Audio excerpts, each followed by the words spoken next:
614 વર્ષ બાદ પ્રથમ વખત માં ભદ્રકાળીની નગરચર્યા, ભક્તોમાં અનેરો ઉત્સાહ। દર્શક મિત્રો, આજે અમદાવાદનો સ્થાપના દિવસ છે અને સાથે સાથે જ મહાશિવરાત્રિનો મહાપર્વ છે। ત્યારે 614 વર્ષ બાદ નગરદેવી ભદ્રકાળી માતાની પ્રથમ વખત નગરયાત્રા નીકળી છે। રાજ્યમંત્રી જગદીશ પંચાલ અને અમદાવાદ શહેરના મેયર પ્રતિભાબેન જૈન દ્વારા પરિણ વિધિ કરી રથનું પ્રસ્થાન કરાવવામાં આવ્યું છે। 6.25 કિલોમીટર લાંબી નગરયાત્રામાં મોટી સંખ્યામાં માઈ ભક્તો ઉમટી પડ્યા છે। અમદાવાદ શહેર પોલીસ દ્વારા માતાજીને ગાર્ડ ઓફ ઓનર આપી ઢોલ, નગારા, શરણાઈ, ધજા અને ખુલ્લી જીપ અને વાહનો સાથે નગરજનો રથયાત્રા લઈને આગળ વધી રહ્યા છે। નગરયાત્રામાં અનેક અખાડા પણ જોવા મળી રહ્યા છે।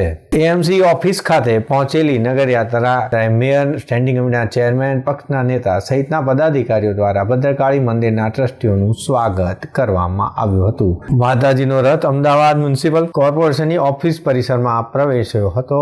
ત્યાં સૌ કોઈ હાજર લોકોએ તેનું સ્વાગત કર્યું હતું।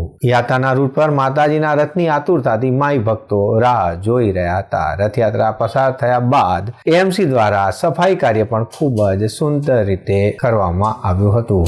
માણેક ચોકથી આગળ વધીને માંડવીની પોળ ખાતે રથયાત્રાનું સ્વાગત પણ કરવામાં આવ્યું હતું। નગરયાત્રામાં કરતબબાજો દ્વારા અવનવા કરતબો પણ કરવામાં આવ્યા હતા। બાબા માણેકનાથની સમાધિએ જઈ ત્યાં પૂજા અર્ચન પણ કરવામાં આવી હતી। રથયાત્રાના રૂટ પર માતાજીના દર્શન કરવા માટે ભક્તોમાં અનેરો ઉત્સાહ જોવા મળતો હતો।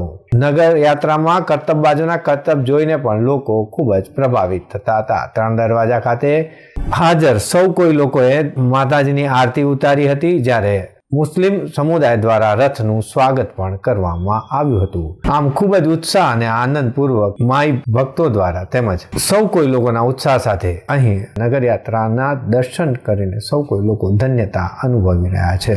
નગરયાત્રાના સમગ્ર રૂટમાં ચુસ્ત પોલીસ બંદોબસ્ત પણ ગોઠવી દેવામાં આવ્યો છે।